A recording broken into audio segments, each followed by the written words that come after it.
히브리서 10장 22절부터 25절까지 말씀인데요, 우리 한번 다 같이 성경 말씀 읽고 시작하겠습니다. 히브리서 10장 22절부터 25절까지인데 조금 윗절부터 읽을게요. 19절부터 25절까지 제가 한 절 읽고 우리 성도님들이 한 절 읽어서 교독하시겠습니다. 제가 가지고 있는 성경 히브리서는 363쪽에 있습니다. 그러므로 형제들아, 우리가 예수의 피를 힘입어 성소에 들어갈 담력을 얻었나니 그 길은 우리를 위하여 휘장 가운데로 열어놓으신 새로운 살 길이요 휘장은 곧 그의 육체니라.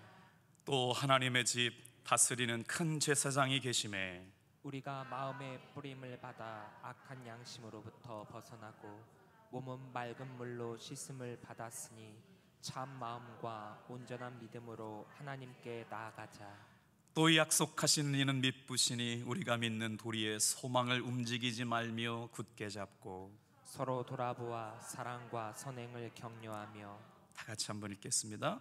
모이기를 피하는 어떤 사람들의 습관과 같이 하지 말고 오직 권하여 그날이 가까움을 볼수록 더욱 그리하자.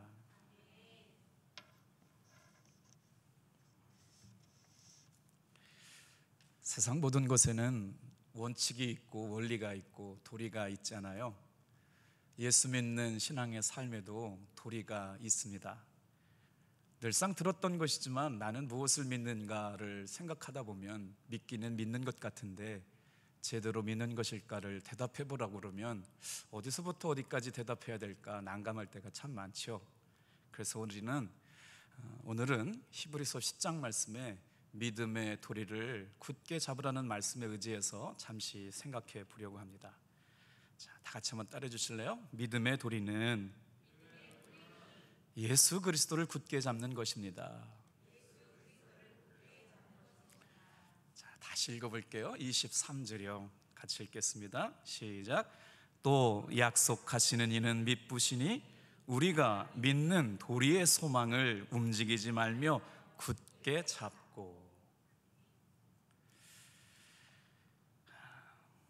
믿음의 도리란 말은 예수님께서 피를 통해서 구원의 약속을 이루신 십자가의 사건을 말하는 거거든요.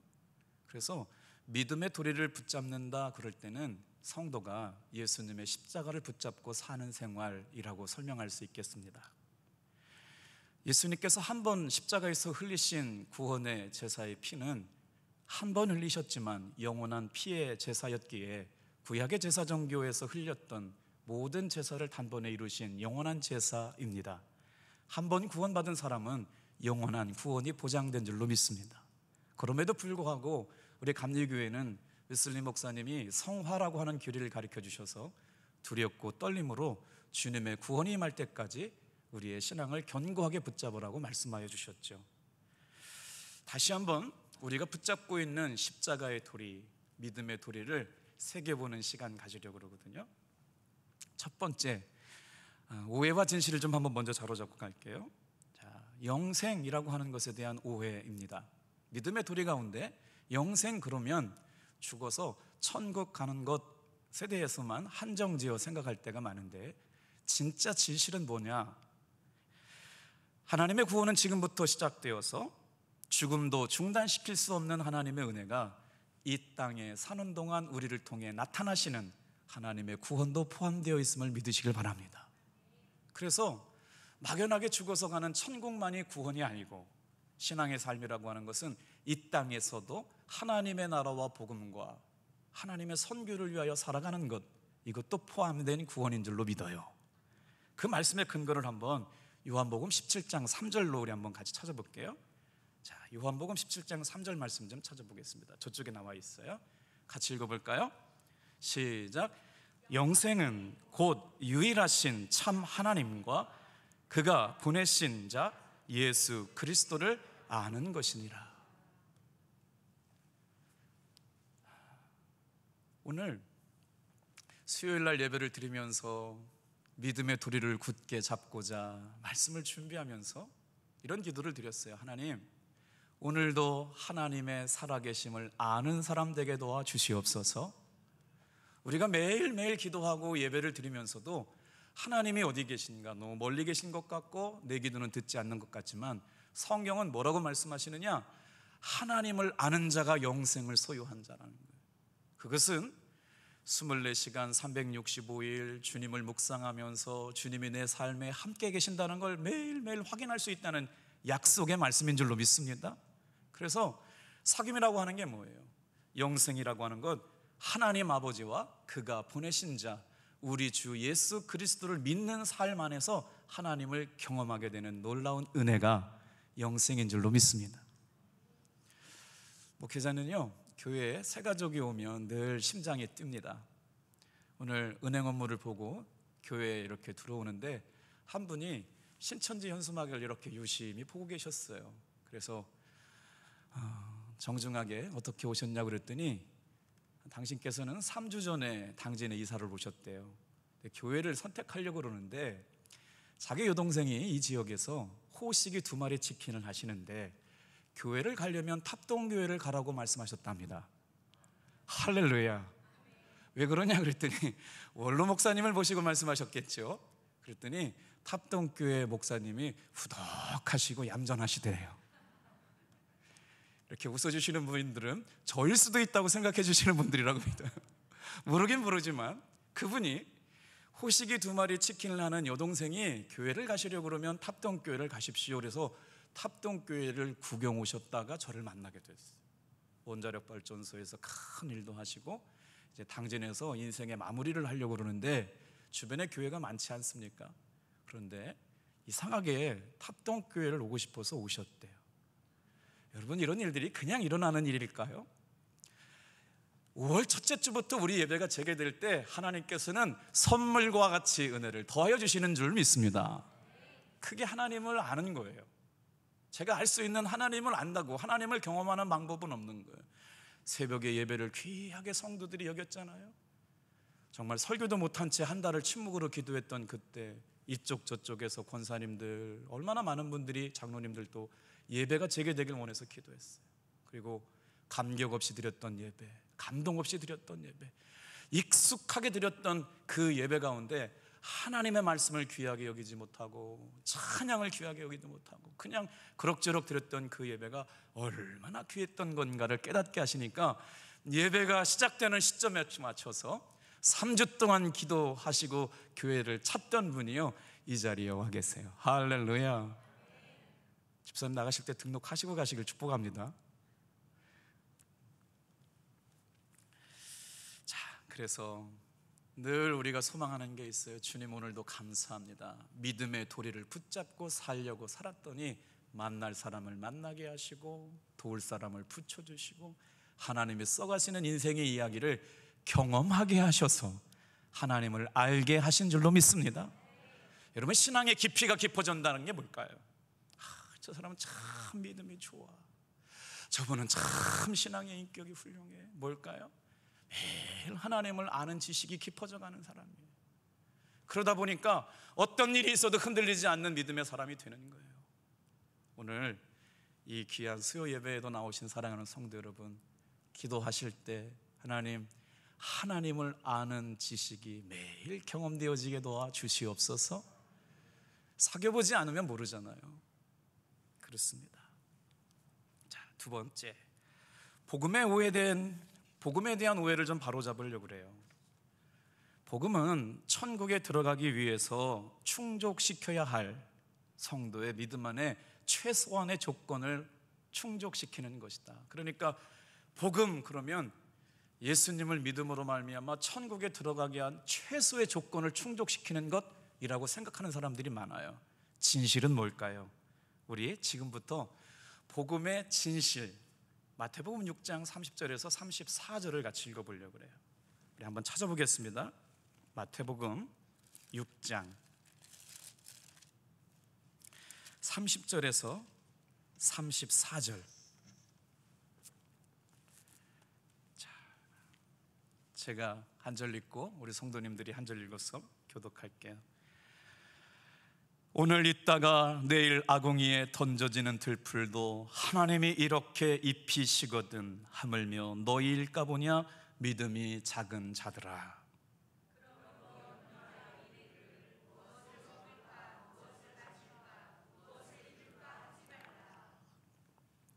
이는 다 이방인들이 구하는 것이라 너희 하늘 아버지께서 이 모든 것이 너희에게 있어야 할 줄을 아시느니라.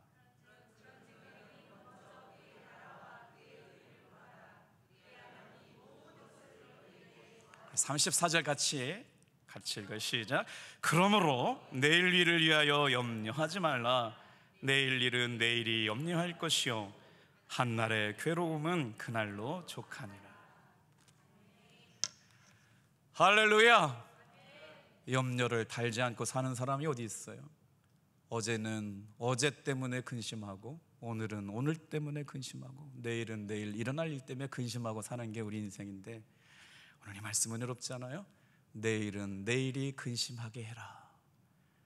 오늘 이 저녁에 나와서 기도하는 사랑하는 성도 여러분, 우리 인생 가운데 근심이 없을 수야 있겠어요? 그런데 말씀에 순종해서 말이에요, 내일 일어나지도 않은 일 가지고 오늘 밤에 끙끙끙끙 앓지 않게 되기를 축복합니다.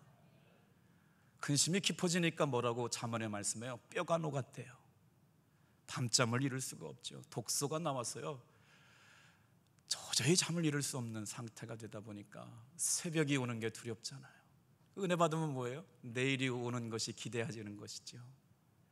여러분 어떠세요? 새로운 한 달이 오는 것이 기대가 되시나요? 할렐루야. 그래요. 내일이 밝아오는 것이 기대가 되는 게 은혜로운 삶이잖아요. 내일을 염려하게 내버려 두라고 말씀하시는 것. 자, 19절 말씀, 다시 이제 돌아가 볼게요. 히브리서 10장 19절 말씀을 좀 해석해 드려야 될 것 같아요. 참 제가 설교하다가 믿음의 돌이 그럴 때마다 히브리서 10장 말씀 19절부터 25절이 생각나거든요. 그래서 과연 믿음의 도리는 뭐냐? 첫 번째로 예수님의 십자가라고 말씀을 드렸잖아요. 그러니까 1년에 한 번 속죄일에 대제사장이 성소 아시죠? 성소 안에 지성소에 들어갈 수 있는 날들을 정해서 거기 가가지고 꼭 해야 될 일들이 있는 거예요. 간검하는 거예요. 간검. 성막 안에 지성소 안에 있는 들을 간검하는 일을 하게 되는데, 그때 누구만 들어갈 수 있느냐? 오직 대제사장만 그 자리에 들어갈 수 있는 일들을 맡겨주셨는데, 그 일을 지금으로 이해하면 예수 그리스도의 보혈의 피를 덮는 일, 성소 안에 제단불을 향하여 피를 뿌리는 일들은 1년에 딱 한 번만 허용된 일이었단 말이에요. 오늘은 그 사건을 예수님께서 십자가에 이루신 완전한 구원 사건을 이루셨기 때문에 다시 구약의 제단에 들어가서 피를 뿌리는 일을 예수님께서 완성하신 줄로 믿습니다. 이거를 믿는 것, 인간에게 죄 사함을 허락해 줄 수 있는 유일한 방법은 우리 구주 예수 그리스도의 십자가의 보혈을 믿는 것, 이게 믿어지는 것이 믿음의 돌입니다. 세상의 어떤 진리로도 내 영혼의 죄를 해결할 수가 없어요. 그런데 예수님께서 십자가에서 흘리신 그 피 흘림이 나의 영혼의 모든 죄를 씻기시는 것이라는 것이 믿어지는 게 믿음의 돌입니다. 그때 어떤 문제가 생기나요? 인생의 문제, 건강의 문제, 관계의 문제, 모든 문제가 예수님 안에서 깨끗하게 치유됨을 믿습니다. 이게 믿음의 돌이에요. 우리가 매 시간 예배를 드릴 때마다 믿음의 도리를 통하여 우리 영혼이 자유하게 될 줄로 믿습니다. 치유하게 될 줄로 믿습니다. 회복케 하실 줄로 믿습니다. 그래서 이 복음은 끊임없이 우리 영혼을 새롭게 합니다. 우리 영혼을 자유롭게 합니다. 그래서 예수의 피를 힘입어 새 언약하에 들어가게 하신 하나님의 백성들은 하나님 앞에 나아갈 수 있는 담력을 얻게 됐다고요. 19절 말씀 한번 읽어볼까요? 자, 히브리서 10장 19절 말씀 시작. 그러므로 형제들아, 우리가 예수의 피를 힘입어 성소에 들어갈 담력을 얻었나니. 그게 뭐라고요? 성도에게는 소망이랍니다. 성도에게는 희망이래요.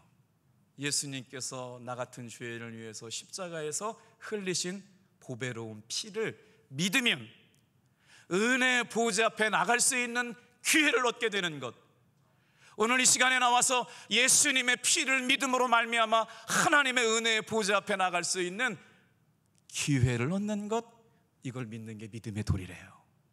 할렐루야.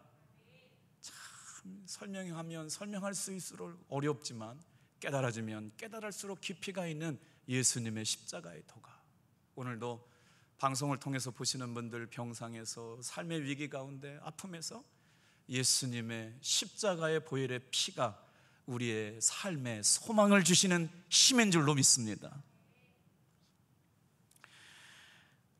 그래서요, 교회에서 신앙생활이라고 하는 건 뭐냐? 예수님의 보혈의 피를 믿음으로 말미암아 죄 사함 받고 구원받은 성도들이 하나님 앞에 나올 수 없는 죄인이었음에도 불구하고 믿음으로 말미암아 은혜의 보좌 앞에 나왔어요. 그걸 믿고요, 어떻게 해요? 구원의 문을 열어주셨더니 나의 죄는 예수님의 피로 사함받은 거예요.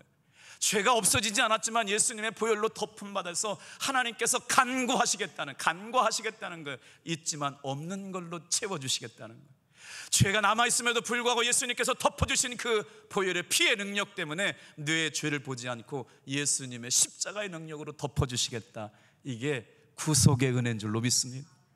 그래서 우리는 주님의 십자가를 의지할 수 있는 거죠. 죄인된 내가 하나님의 은혜 보좌 앞에 나갈 수 있는 담력을 얻었다, 이 말씀이었어요. 자, 얼마나 귀해요.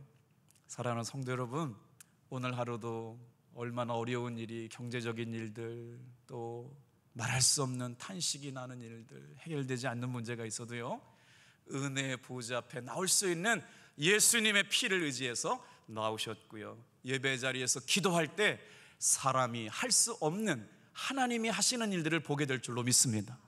믿음의 도리를 굳게 잡았더니 하나님이 우리에게 해주신 은혜가 있었다는 거예요.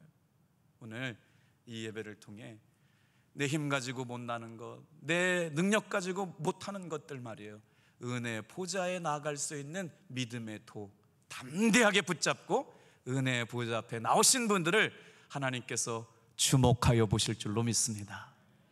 그래요? 그랬더니 그게 뭐가 됐어요? 그게 교회가 됐어요. 은혜를 받은 사람들이 모여가지고, 아, 하나님께서 역사하셨구나, 하나님께서 도우셨구나, 하나님께서 지키셨구나, 하나님께서 내 인생의 물꼬와 방향을 이곳으로 인도해 주셨구나. 그리고 나서 한 교회에 나오게 되었거든요. 그랬더니 이 사람도 예수 만난 사람이고, 이 사람도 은혜 받은 사람이고, 저 사람도 저런 은혜 받은 사람들이 모여가지고 내가 만난 하나님을 예배하며 하나님을 예배하는 공동체가 돼서 교회가 되었다는 거예요. 그래서 그 교회에 모인 사람들은 어떻게 살아야 되느냐? 24절 이렇게 살라고 말씀하고 있는 거예요. 같이 한번 24절 같이 읽어볼게요. 시작. 아멘. 교회는 뭐 하는 곳이라고요? 서로 돌아보는 것, 서로 사랑하는 곳, 서로 선행을 행하는 곳, 서로 격려하는 곳입니다. 이 말씀을 보충해 주는 말씀이 있어요. 23절 말씀 같이 읽을게요. 시작. 또 약속하시는 이는 미쁘시니 우리가 믿는 도리의 소망을 움직이지 말며 굳게 잡고. 할렐루야. 여러분, 믿음이 언제 난다고요? 믿음은 들음에서 나는 거예요. 그러니까 교회는 믿음의 도리를 굳게 잡고 은혜의 보호자 앞에 나가야 되는데, 말씀을 듣지 않으니까 어떻게 돼요? 말씀의 힘을 잃게 되는 겁니다. 그러면 언제 믿음이 생기느냐? 믿음의 도리를 굳게 잡을 수 있는 말씀을 계속 듣고 의지하고 신뢰하다 보니까 예수님이 역사하시는 것을 경험하게 될 줄로 믿습니다. 그래서 모이기를 피하는 어떠한 사람들의 습관같이 하지 말고 열심히 모이라는 거예요. 힘써서 모이라는 거예요. 최선을 다해서 모이라는 거예요.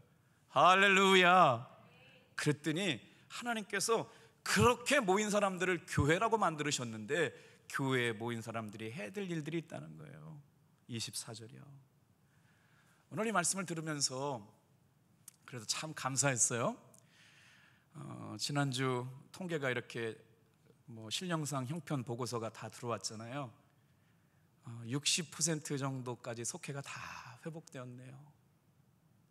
하나님께서요, 이 모양 저 모양으로 우리 교회 공예배가 회복되게 하시는 줄로 믿습니다. 우리 수요일날 한참 많이 모일 때는 2층도 막 절반은 아니고 더 많이들 모이셨는데 날로 좋아지게 될 줄로 믿습니다. 여러분, 교회 오실 때 말이에요, 어떤 믿음의 태도를 갖고 교회 오시느냐? 뭐라고요? 믿음의 도리를 굳게 잡고 소망 안에서 움직이지 말아라. 예수님을 통해서 나는 죄사함 받았습니다. 예수님을 통해서 내 영혼은 구원받았습니다. 하나님은 나를 자녀 삼으셨습니다. 살아도 죽어도 주의 은혜 가운데 붙들어 주실 걸 믿습니다. 오늘 내가 기도할 때, 내가 예배할 때, 내가 찬양할 때 하나님께서는 내 삶과 동행하여 주실 줄로 믿습니다. 세미한 가운데 신음하는 그 신음에도 주님께서 뭐라고요? 내 신음소리 꽃자지조차도 듣고 계시다는 것 아니겠습니까? 그래서 말하는 거예요. 다 같이 한번 따라 합시다. 우리가 믿는 도리의 소망을 움직이지 말며 굳게 잡고. 그래서 믿음의 흔들림이 없는 사람들이 모여서 교회 공동체를 이루어 가죠. 교회 보면 정말 신실하고 진실한 믿음의 종들이 우리 교회 안에 있어요. 한결같은 믿음의 종들이 계세요. 누가 뭐라고 해도 믿음에 떠나지 않는 종들이 우리 교회를 지키고 계세요. 그분들로 하여금 서로 돌아보아서 사랑과 선행을 격려하며 믿음의 도리와 소망을 굳게 잡은 교회를 통해 하나님께서 우리 길을 존귀하게 사용하여 주실 줄로 믿습니다. 여러분, 평판이라는 게 하루아침에 생기지 않아요. 제가 탑동교회 담임이 된다고 그러니까 우리 훌륭하신 장로님들이 정선지방에 내려오셨거든요. 그래서 정선지방 장로님들한테 김석기 목사가 어떤 사람이냐 심사하셨답니다. 제가 탑동교회 오고 와서 담임이 된 지 1년이 되고 나서 처음으로 드리는 고백이에요. 제가 뒤통수가 엄청 따가웠어요. 한 번은 잘할 수 있지만, 1년은 잘할 수 있지만, 10년은 잘할 수가 있지만 20년을 잘할 수가 있을까요? 그런데 20년 동안 제 삶을 지켜본 지역의 목사님들, 장로님들을 랜덤으로 전화해서 김석기라는 사람이 어떤 사람입니까?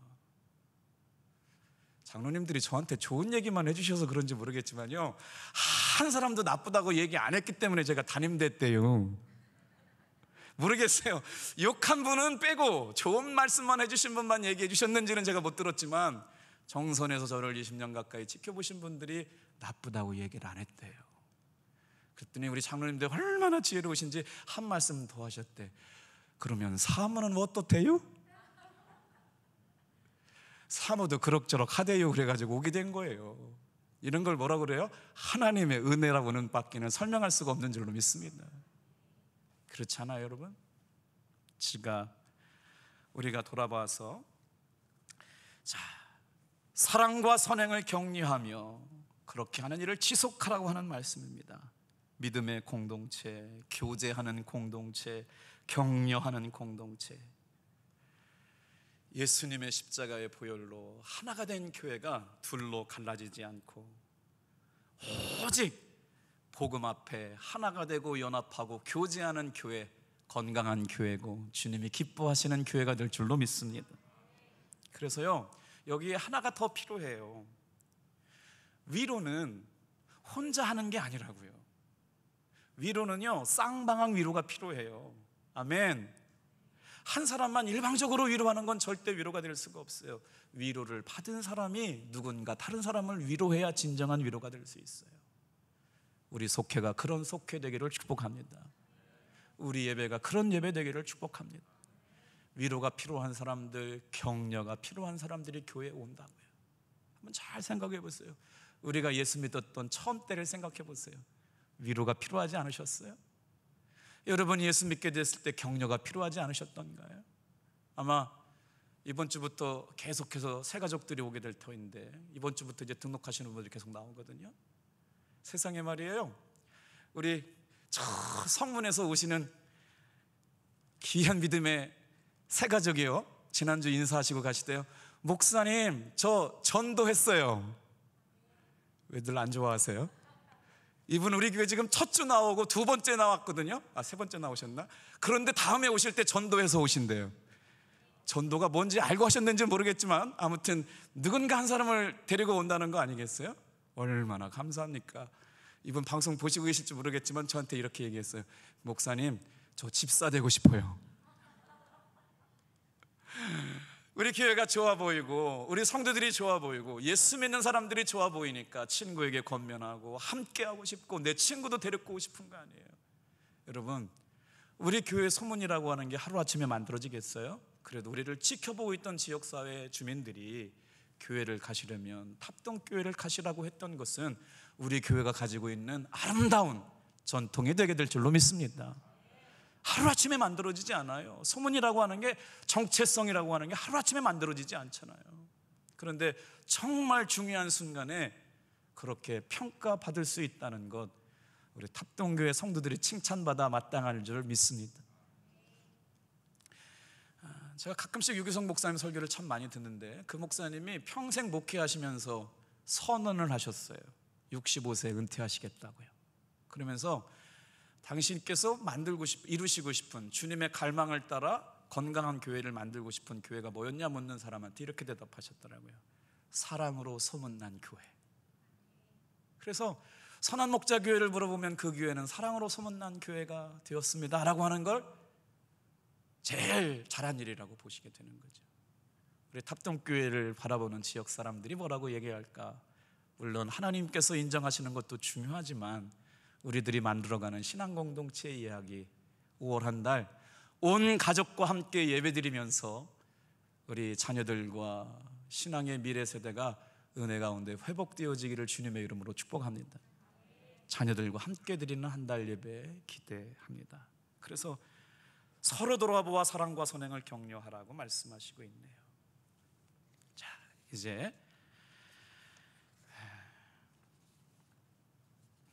어떻게 예화를 준비하다 보니까 이영표 축구선수 예화를 자꾸 준비하게 되네요.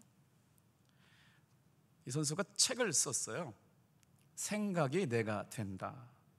전 국가대표 축구선수 이영표 집사님의 책 제목이 좋아서 책을 읽다가 이런 내용들이 있어요.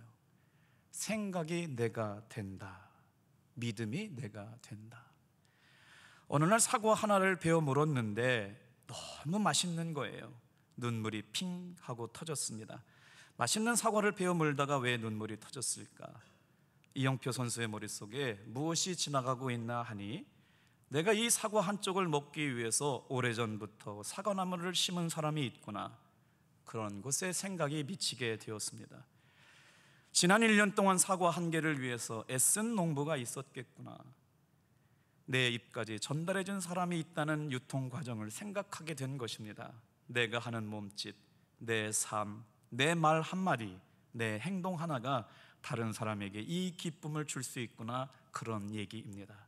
행여나 내가 오늘 이 하는 말과 행동이 누군가를 아프게 하는 행동이 아닐까, 누군가를 힘들게 하지는 않을까, 누군가를 불행하게 하지는 않을까, 그러지 말아야지 하는 생각을 하게 됩니다.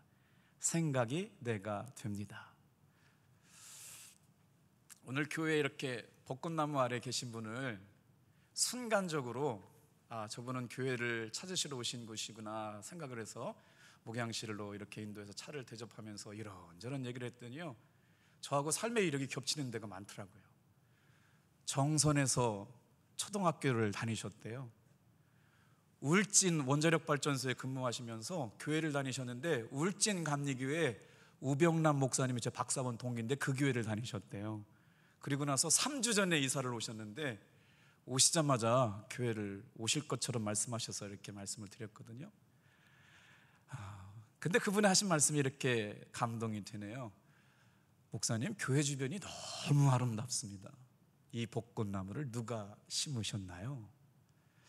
사랑하는 성도 여러분, 우리의 삶의 향기가 당진 지역에 훨훨 날아가서 사랑이 목마르고 사람인다움이 그립고 예수님의 향기 나는 교회가 되면 사방 팔방에서 동서남북에서 하나님의 사람들이 모여오게 될 줄로 믿습니다. 그래요, 우리 서로 돌아보아 사랑과 선행을 격려하며, 25절 읽고 마칠게요. 이제 어떻게 해야 된다고요? 사랑과 선행을 격려한 사람들이 어떻게 해야 되느냐? 자, 25절 크게 같이 읽겠습니다. 시작. 모이기를 피하는 어떤 사람들의 습관과 같이 하지 말고 오직 권하여 그날이 가까움을 볼수록 더욱 그리하자. 무슨 말이에요? 모이기를 힘쓰는 일, 애써 하라고 하시는 말씀이에요. 마지막 날이 가까울 수도 있도록 그리하자. 오늘 히브리서 10장을 해석하는 성경 주석가들은 네 가지를 꼭 이해해야 한다고 말합니다. 여러분, 부름받아 하나님 앞에 함께 예배드리는 사람들에게 히브리서 10장은 네 가지 은혜를 주시겠다는 거예요. 다 같이 한번 따라해 볼게요. 예배는 하나님 앞에 나아가는 것입니다. 죄인은 하나님 앞에 나가지 못하거든요. 근데 예수님의 피가 내 죄를 덮어주셨어요. 세상에 하나님의 은혜의 보좌 앞에 나갈 수 있는 도리를 열어주셨대요. 나는 뭐만 하면 돼요? 그것을 믿기만 하면 돼요. 그거를 믿는다라고 하는 걸 뭐라고요? 믿음의 도리라고 그래요. 믿기만 하는데 어떻게 해야 돼요? 굳게 잡고 흔들리지 않게 되길 바랍니다. 내가 되겠어? 내 지난날의 삶이 그런데 되겠어? 아니요. 오직 예수님께서 나를 위해서 십자가에서 해주신 은혜만 붙잡고 나오시면 주님이 해결하여 주실 줄로 믿습니다. 이걸 믿음의 도리라고 하는 거예요. 그래서 어떻게 됐어요? 하나님께 예배할 수 있는 은혜의 보좌 앞에 나올 수 있는 사람이 된 겁니다. 생각해 볼 때마다 감사하죠. 생각해 볼 때마다 고맙죠. 믿음의 도리의 소망을 굳게 잡으라는 거예요. 세 번째, 서로를 돌아보라고요. 어떻게 해요? 서로를 돕는 성도의 책임을 다하라고 하는 겁니다. 네 번째, 모이기를 패하지 말라는 겁니다. 왜요? 다 같이 한번 따라해 주실래요? 세상에서 가장 즐거운 것이 하나님을 만나는 곳이기 때문에 찬양 때마다, 기도 때마다, 예배 때마다 하나님을 만나는 기쁨이 충만하시기를 축복합니다. 기도하겠습니다.